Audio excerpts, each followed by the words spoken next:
I like YT bikes. You get a lot for what you pay, but they're not without their flaws. The most glaring being these rubber cable plugs. These get a lot of hate, and deservedly so. You shove them into place at the start of a ride, and by the time you're finished, they've worked all the way back out and your cables are rattling against the frame non-stop.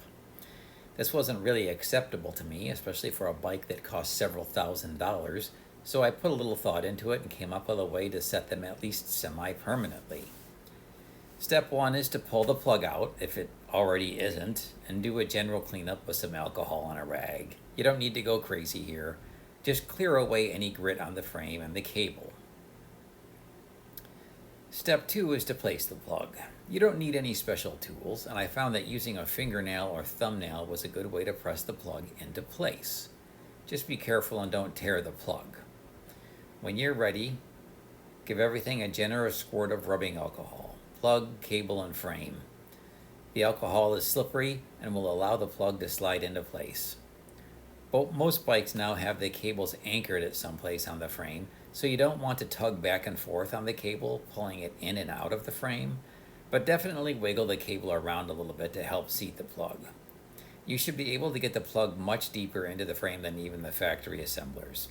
Just keep working at it and give it another squirt of alcohol if need be. I can generally get the plugs on my bikes deep enough into the frame that you can't see the ribs on the plug when done. Depending on the specific model bike, how much you use it, and how hard you ride, this might do it. But I have a YT Decoy e-bike and I live in Vermont. I ride multiple times a week on some seriously gnarly terrain, and I don't want to mess with these plugs anymore. I want them in place long term. Step 3, securing the plug. Make sure your cables are where you want them. Rearranging them might be a little difficult after doing this. It will depend on what type of glue you use. I'm using gel super glue.